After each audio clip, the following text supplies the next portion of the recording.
E shop la derye pou sa bay yo. E se kompren?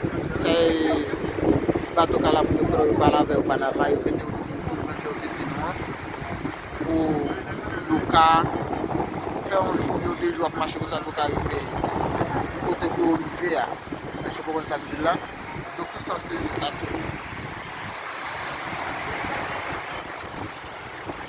E se kompren? Sa e la mer. Ça dit là.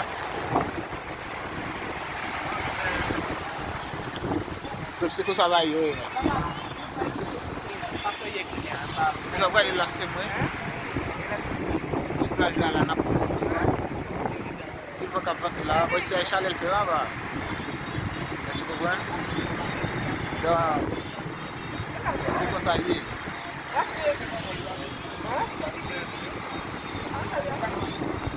Faz uma cidade aí. Não sente-se não, mano.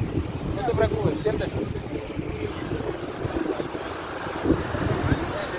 Já para ir lá com o salinho.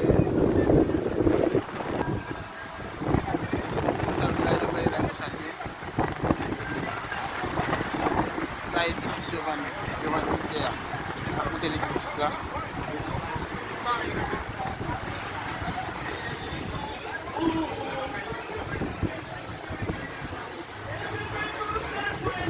Ça c'est difficile devant le ticket.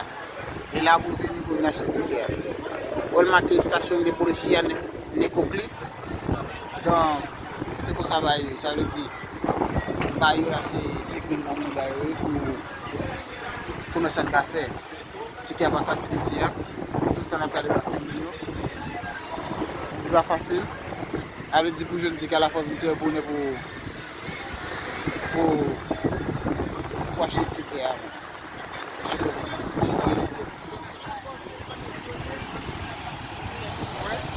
Base, ma fonte interview avant, parce que vous avez plus de temps là, vous avez compétition comprendre comment vous avez fini. Vous avez fini derrière, qui peut aussi après comme projet tête. Et je n'ai pas regardé là, donc je présente mes hommes, elle a dit nous non, elle a expliqué nous. Non, pas NBO. Son vidéo m'a fait sur le téléphone. Non, non te preocupes, se puede hablar, mi hermano, que no te turno. Pas ver o visage. Non, mi hermano, on vit dans le 21e siècle. Eso es así. Dale para allá. No me estás parler de Yaptedo.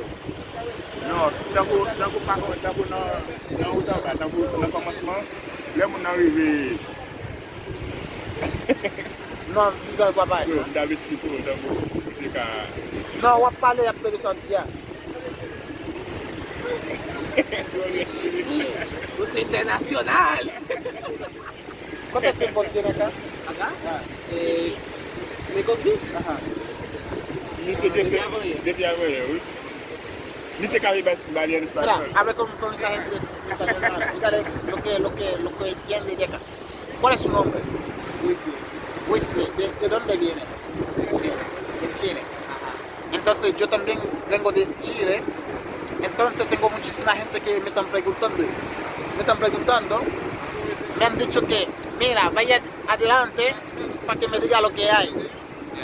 O sea, en el camino, o sea, para acá si hay bote de verdad. ¿Tú lo entiendes? Sí, entonces, sí. Lo enseñé ya que hay bote, pero no sé si es de aquí hacia Panamá, no sé por qué, todavía no he viajado. No, te dejan en un lugar y después tú vas a Panamá solo. Ok. Dígale cómo está la vaina, mi hermano. No, el bote te deja en un lugar porque el bote no te puede dejar en Panamá porque después te dan problemas. Así que el bote te deja en un lugar y ese lugar te dejan ahí y tú te vas a ir caminando. Mira, si el gobierno de Panamá y el gobierno de Colombia hicieron un pacto sobre la inmigración de acá, entonces ¿por qué no dejan entrar Porque piensan que están traficando droga. Ah, ya. Porque piensan que están traficando droga y por eso no lo hacen. Ya que Colombia es un lugar que siempre trafican y todo eso. Ah, ya. Por eso. Entonces, cuando uno llega acá, primero, ¿qué es lo que uno tiene que hacer para conseguir el ticket? Tickets, la verdad, estar en una fila esperando para que así hablen con la gente, pedir información sobre lo que pasa para saber cuándo puedes conseguir el ticket y todo eso. Pero me han dicho allá en este edificio me han dicho que allá se venden tickets, ¿cierto? Sí, venga. Es el único lugar. No, hay otro hotel acá. Ok. Hay otro hotel allá que igual lo vende. Ah, ya. Entonces son dos filas cuando, o sea, el día jueves, uno tiene que hacer una fila acá y una fila allá. Sí, porque Por si acaso. ese no es el único que puede vender porque hay mucha gente, así que hay otro allá que igual lo vende. Ya. Según tú, ¿cuál es tu opinión sobre la inmigración haitiana? Hay mucha gente, ojalá. El problema es que con ellos es que jamás llegan a un acuerdo y siempre andan peleando, así que mejor que se tranquilicen ya que todo el mundo va a llegar y si no peleas, si no te metes en problemas, llegarás bien, pero si te metes en problemas, todo eso y no colaboras, pues te quedaste. Y por eso, porque antes no era así. Antes no era así. Antes cuando uno llega, uno se acerca y compra su ticket, ¿tú me entiendes? Sí. Entonces por ahora la cosa está un poco difícil para los haitianos porque ustedes saben que los haitianos faltan educación. Pero ahora nos dijeron una cosa que es más fácil, que una sola persona puede comprar ticket para 15 personas más. Ah, ya.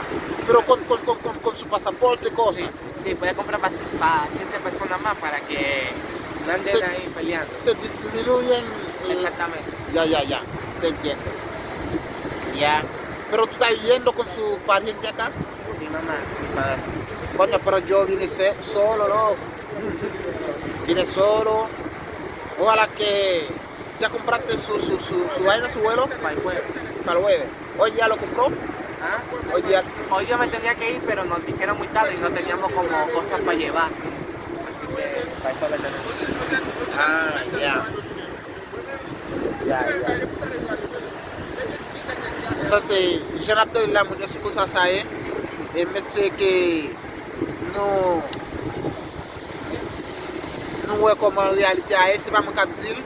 Donc, mon ça m'interview elle vient près de 5 jours là. Lui ouais comment tout bagaille yo est. Gi bateau c'est vrai aussi il pas bateau non ça les bottes un chaloupe. Ça le chaloupe pas bateau ça est. Mais ma somme non, yo diminué dans tout à fait.